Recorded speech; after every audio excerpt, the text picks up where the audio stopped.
What's up, you guys? It's me, Hunter Ivy, Reptile Events, and I have some things to discuss. I was actually on the news, well, the local news to be exact, Fox 6 News to be exact. Here in the state of Alabama, we actually have a local news thing called the WBRC, and I actually was on it.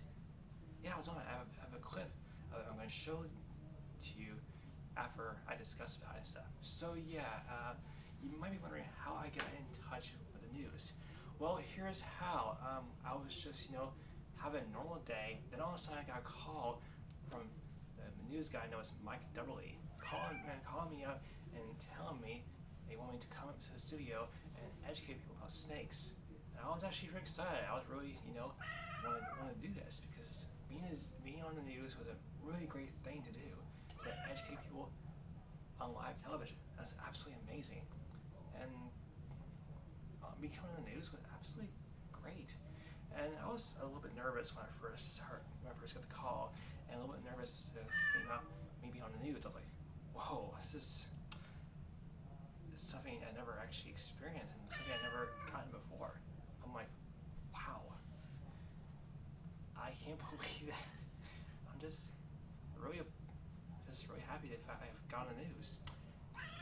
Well, so after other discussions I'm going to discuss, I'm going to show you the clip of me on the news. Anyway, I got my new reptiles, which I'm going to show you the next video when I'm getting ready to make it. And not only that, I hope to actually, do more reptile shows, because I know there's another reptile show coming up in my area, and I can't wait to actually, go there again. And then to get a table, booked and everything and stuff. But anyway, I was excited to be on the news, and using some animals to educate. I was only there for 5 minutes, just 5 minutes, because they're having a thing at 8:30 in the morning, where I'd only show up for 5 minutes and stuff. But at least I did good. At least I made a good job to educate people about the snakes that we actually have here in the state and stuff. But anyway, here's a clip of me showing you and my education of snakes, and also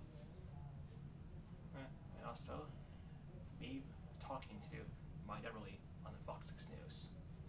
Here you go. Alabama. Welcome back in. Well, it's summertime and that it's hot. We know that, but snakes are on the move. A lot of insects are around, and unfortunately, a lot of people will misidentify them and will end up killing a creature that really doesn't need. They're very beneficial. Hunter Ivy is a snake educator, reptile educator. He joins us this morning with a few of his own specimens. Now, how many snakes do you own, by the way? Well, I actually own 6 snakes in my collection, and I use them for education. I just recently bought me a new one from the Reptile show. It's over in South Carolina. Okay. So yeah. And you go around to classes and groups and camps and stuff and show people, to try to identify certain species, right? That's correct. All right. So now, we know he does not have a copperhead with him, but now if somebody were to identify a copperhead, what is the significant feature they need to look for? Well, here's the thing about copperheads, it's knowing the markings. As you can see on my shirt, I have a... You might want to turn that a little, turn this way towards me a little bit then. Okay. Now show them the Hershey Kisses, that's what they're called. I don't know if we can get down lower than that, tilt down on that, but right show that marking right there. Okay. It's the Hershey's Kisses right there, and that's where the copperhead is. Now, now spread that out again. Show them again, because now we're tight on it. Show them the Hershey Kisses, what you should look for. Right there. That kind of marking on the copperhead is normally what you'll look for.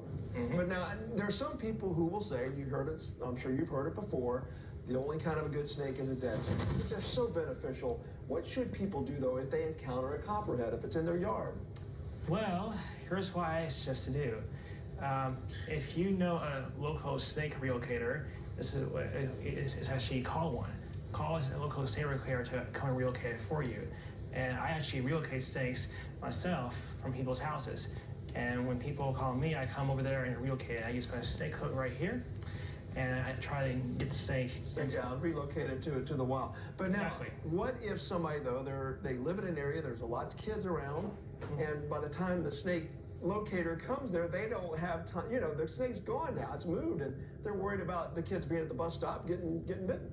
This happens a lot, but as long as you don't mess with the snake too much and don't try to like go up to it and try to harass it, it won't bite you or bother you. And will you eventually move on? That's right.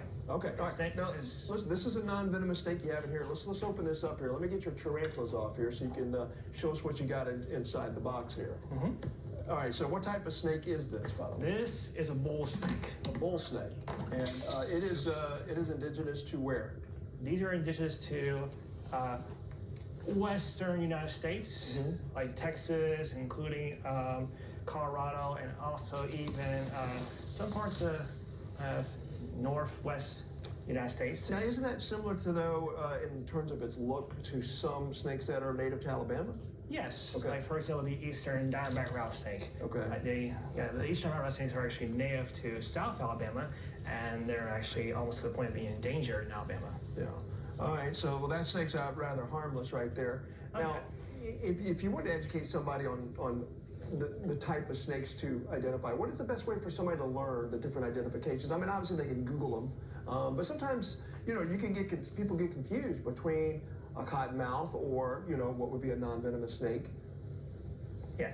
To the difference between a venomous and non-venomous, some people say it's the eyes, but it's not really the eyes, because there are actually non-venomous snakes out there that do have cat-like eyes. And there's also the patterns that look very similar to venomous snakes, and some don't. It depends on the pattern and everything. Also, some people say it depends on the head shape, even though that's not true either, because there's actually snakes out there that are non-venomous that have triangle heads. All right, now real quickly, Hunter, by the way, is going to come back on with some more examples of that to educate folks. But now let's just talk about the tarantulas here. Now, one you said is a little feisty. It's the Auburn-looking one. Can we open the box here? That's actually the Alabama one. All right, this is the Alabama one? Yes, let's Okay. be very gentle with her. Okay, They're a little bit scared right now. Yeah, I can understand. Well, looking at me, I can understand. And then we have over here, who we have right here? That's Albia. That's the Auburn one. So there's the Auburn one. You're just calling that by their colors. These are not native to Alabama, right? No, they're not. All right. That's a green bottle blue tarantula. They're actually native to Central and South America, and they're actually one of the most popular tarantulas as pets. They're one of the most common tarantulas to work with. So you're trying to educate people not to be scared of these things, but I don't think you're going to be successful for some people, obviously, because there's like 10,000 different species of spiders, right? Exactly. There are a lot of species of spiders, but also some spiders are not really true spiders. There are actually spiders out there that are not true spiders. For example, like tarantulas, they're not true spiders, actually. All right, Hunter Ivy is going to bring some more of his specimens again and educate us a little bit more about these things, so we're not as scared of them as we can be. Meanwhile, Janice and Mickey will be coming back to the studio in just a bit. Hunter, we'll see you. Thanks. All right. All right, we got more coming up here on Good Day. Good Day Gardening. In fact, we're going to be talking about what you need to know about propagating houseplants from a single leaf. But first, let's go to Mickey.